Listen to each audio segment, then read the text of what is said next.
Richie with the hits.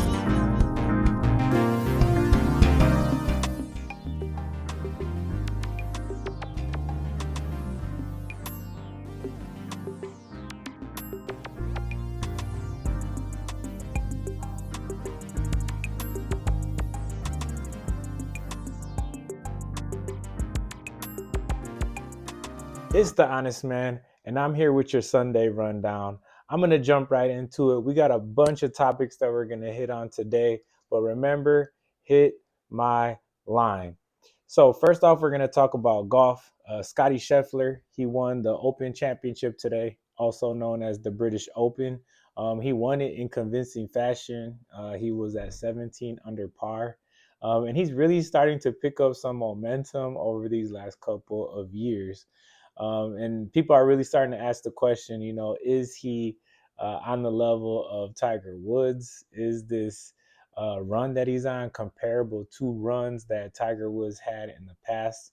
And also, does he have a chance at catching Tiger Woods at 15 major championships? So just to put just put it in perspective a little bit today, he finished at minus 17, so 17 under par. He's the fourth player in history to shoot under 68 in 4 consecutive rounds. He won the PGA Championship this year by 5 shots. He won the Masters last year by 4 shots. So what this is telling you that is when he's winning, he's not just winning close, he's winning convincingly. He's winning big.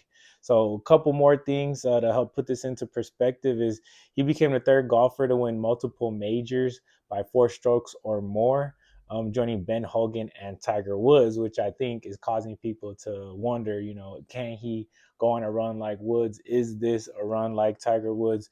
And can he recreate some of that magic, like when Tiger Woods was, at his peak form, super dominant? So a couple more things. This is 11 straight time that he secured the win after leading after 54 holes, and he has 4 major championships in the last 3 years. He's only 29 years old right now, so he does have a lot of his career ahead of him. But just to put this into perspective a little bit, Tiger Woods at the age of 30, he had already won 10 majors, and he ended up finishing with 15. So at this time, he has 4 major championships. So he still has a lot of work to do. He'd need 11, 12 more major championships to pass up Tiger Woods. Do I believe that he will be able to do that and surpass him if he continues at this remarkable level? But I do not think that he can sustain this level. I think that a lot of things could happen.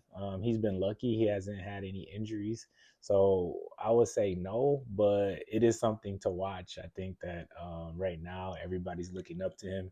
I read earlier that Rory McIlroy, he's looking up to Scheffler right now, and it seems like he can't be stopped. So I think he's a favorite, going forward, obviously, and we're gonna see what's gonna happen with him. Next up, we had some great boxing matches that took place yesterday. I was only able to watch one of those boxing matches, and that was the one that took place earlier in the day between Usyk and Daniel Dubois.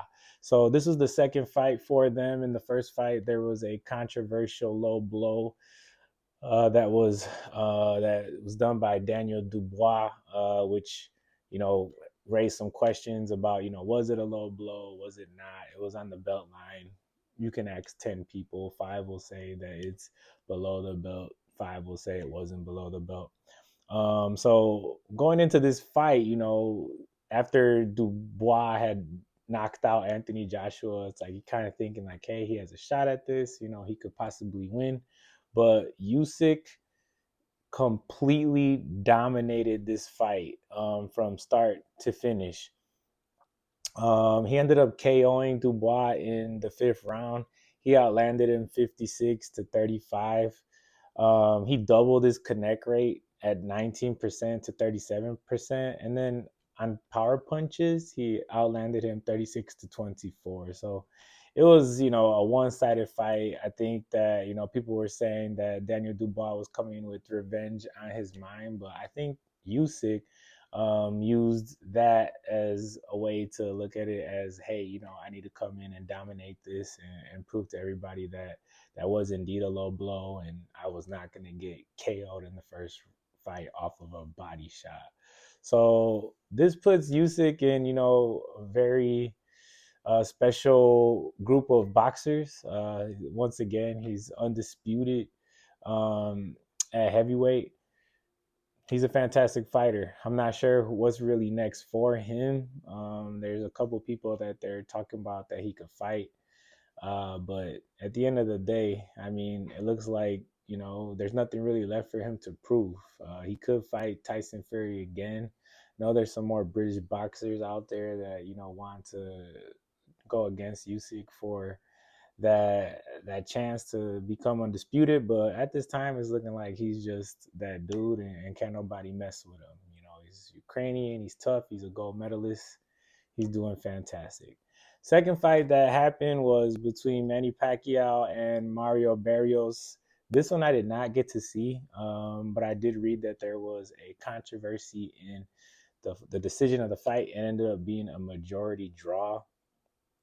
And after looking at the CompuBox stats, everything pretty much looked identical. So it is difficult for me to really say, who won, who didn't win. You take a look at it. I think Barrios, he outlanded Pacquiao when it came to jabs.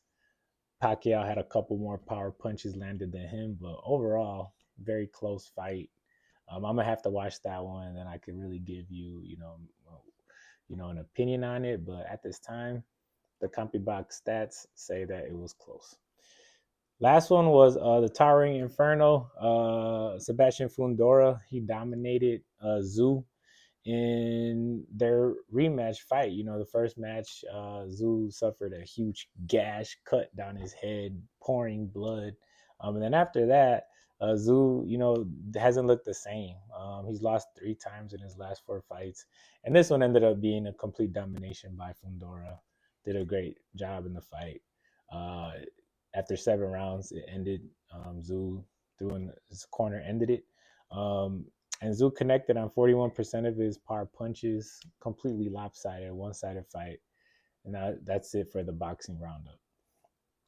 So NFL, I guess Donald Trump is calling on the Commanders. I guess this is MLB too, and the Guardians to change their names back to the Cleveland Indians and the Washington Redskins, saying that it's common sense that these names are not, I guess, insensitive, or they're not insulting. Um, I mean, they changed them for a reason, right? I mean, my personal opinion, I don't think the Indian one was that bad. I could see why the logo looked bad. The Chief Wahoo, or whatever his name is. And then the Redskins one, I mean, that logo seemed like it was all right. Like it wasn't, that insulting, but the name Redskins. So I don't think anything's going to happen with that, but who knows?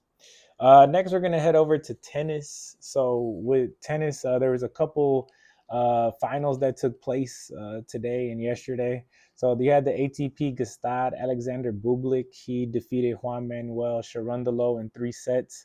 This is a very close match. The second serve win percentage was 39% for Alexander Bublik, and he still managed to win the match. And I believe that he won that match because of the discrepancy in aces. He had 13 aces to 1. I think that was the difference. He was able to serve better. Juan Manuel Sharundalo, not a strong server. He's a very strong clay court player, more of a challenger player. It has been impressive that Bublik has been able to raise his level and play better on clay, because historically he has not done well on clay. But this year he's looking much more motivated, like he's focused, and he's finally living up to the potential that he has. So it's going to be interesting to see what he does this hard court season. Right now, we're seeing the American hard court swing coming up. And then we also are seeing that there's some clay tournaments taking place still back in Europe. So we got some big tournaments, like I said, coming up. We got the ATP Canadian Masters coming up. We got the U.S. Open, the Grand Slam. Oh, and before that, we have the Western Southern Open in Cincinnati. So interesting to see what Bublik can do. Maybe he can go on a run in one of those. Maybe he's a dark horse to win the Canadian Masters, since a lot of the top players won't be at that event. ATP Bastad Luciano Darderi, he defeated Jesper de Jong in 3 sets. Not much between the two in this. All the statistics look pretty much identical. The only thing that was different was the break points, and you see Darderi won the match. He won it in 3 sets, and he did it because he was able to break Jesper de Jong in the third set and then hold serve and win that title there. These are small tournaments. They're ATP 250s. Not a lot of big names in there, so take it for what it is. The last one that I'm talking about, as far as finals, is from the ATP Los Cabos, one that I would like to check out one day. Go down to Mexico and see some good matches down there while on vacation. Denis Shapovalov, he made quick work of Alexander Kovacevic in 2 sets. When he's on, he does a fantastic job. He's a great player. So he only faced one break point. He converted 3 out of 8 breakpoint chances. It was one-way traffic, very easy for him. Easy victory for him. And now he might, be able to pick up some form, and we'll see what he can possibly do in that Canadian Masters. He is Canadian, so maybe he can make a run there. So moving on, last things about tennis is I was just talking about the Canadian Masters that is going to be coming up. So 4 out of the top 6 players in the world have withdrawn from the ATP Canadian Masters. That being Jannik Sinner, Carlos Alcaraz, Jack Draper, and Novak Djokovic. So this leaves a big chance for the players that I've already mentioned: Alexander Bublik, also Denis Shapovalov. But also, this is a big chance for the Americans as well. Who am I talking about? I'm talking about Taylor Fritz. I'm talking about Ben Shelton. I'm talking about Francis Tiafoe. And then also Alexander Zverev. He's been, down along with Medvedev as well, Daniil Medvedev. So maybe they can go on a run, get back, raise their levels up because they have been falling. I think that Fritz, he's really taking his game to the next level. So I would for sure probably say that he's the favorite. If Alcaraz and Jannik Sinner are not going to be there, it seems like it's got to be Fritz. Fritz probably has the best shot. So moving on, MLB. So the Brewers, the Milwaukee Brewers, right? Wisconsin guy here. Milwaukee Brewers, they won their 10th game today in a comeback. Fantastic work versus the Dodgers. So that makes it 2 sweeps of the Dodgers in the past couple of weeks. And we're really putting a lot of pressure on the Chicago Cubs for first place. I believe we're tied now in the standings. But the thing is, the Cubs, they've been doing pretty well. They did lose today, which allowed us to tie them up. But one thing to keep on your radars is if the Brewers win 12 games in a row, George Webb is going to be giving away free hamburgers. So let's root for the Brewers to win at least 2 more times so that we can get free burgers from George Webb. Other trends that I'm seeing in the MLB right now are the Mariners are on a 5-game winning streak. The San Francisco Giants are on a 5-game losing streak, and the Tigers are on a 6-game losing streak as well. That was prior to, the game that took place tonight. But they still have a commanding lead over the Indians. The Mariners, on the other hand, they seem to be, doing pretty well. So we'll see if they can continue to close down the first place team in their division. We still have like a little more than a third of the season left, so a lot can happen, in this time. But we just hope that the Brewers continue to maintain, their momentum, and they head into the playoffs strong. All right, so picks. All right, so I did some picks. I kind of did some picks last week. I said go with the National League. National League. I said I was going for the National League. I didn't say to take them. But I was going with them, which was a complete blind play. I was just doing that just because of the Brewers, and they ended up winning, in the end in a home run from. I think they have a home run derby to end the All-Star game, and the guy from the Phillies, right? What's his name? I can't remember right now, but he hit the home run to end that one. So I also said to take a Steven Stricker. I said that he would keep it close versus Casper Ruud. The play for that one was +4 games, and he ended up losing by 3 games. So he ended up covering that one as well. So we got some more tennis popping off this week. We got the ATP Kitzbühel. That's a clay tournament. We have an ATP Umag. That is also a clay tournament. And then we have the City Open, which is a 500 event, a bigger event. Some more big names will be at that one in Washington, D.C. So for tomorrow, my pick for tomorrow is Emilio Nava +2.5 games versus Lerner Tien. Now, why do I choose this? I choose this pick because, well, first off, I think that Nava could win this one outright. It's Lerner Tien's first match after Wimbledon. You never know. He might come in a little rusty. But Emilio Nava's been playing great. I think that Emilio Nava could win this outright. I think he can. But I'm unsure. So I will take Emilio Nava +2.5 games, and we're gonna see what's gonna happen with that. All right, so moving on to soccer now. Big news for Manchester United as they are finalizing documents for Brian Mbeumo. Brian Mbeumo, very great player, strong player. I don't know, I wouldn't say great player, but very strong player. 20 Premier League goals in 38 matches. And he's just 25 years of age. So I think that's a good signing for Manchester United to pair with the other signing that they made earlier this summer. Um, yeah, I think that they got some good forwards. I think they have a lot of other holes around the park. I think they should be trying to build things from the back. I think that they should be focusing on defense and midfield first before they start grabbing more attackers. But they need a little bit of everything. The attackers that they have right now just don't seem to be enough. So I want to say, that's a pretty good one. Also, so Marcus Rashford, he arrived in Barcelona today for his loan move from with an option to buy, loan with option to buy in Barcelona. I think it's a good move for Barcelona. I still think that Rashford is still a good player. But I think it is alarming that there's no obligation to buy in his loan moves for these past two. So the one he had was for Aston Villa. Aston Villa could have made that permanent for 40 million, I believe.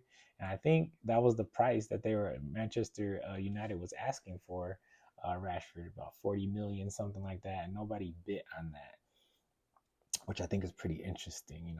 What's up with that? So you see that Barcelona picked him up. They got a loan option to buy. I highly doubt that they will purchase him. So we'll see what Rashford is going to do next year. And we'll see, how he slots into the team. Luis Suarez to Sporting. So a striker from Almeria. He is closing in on a move to Sporting.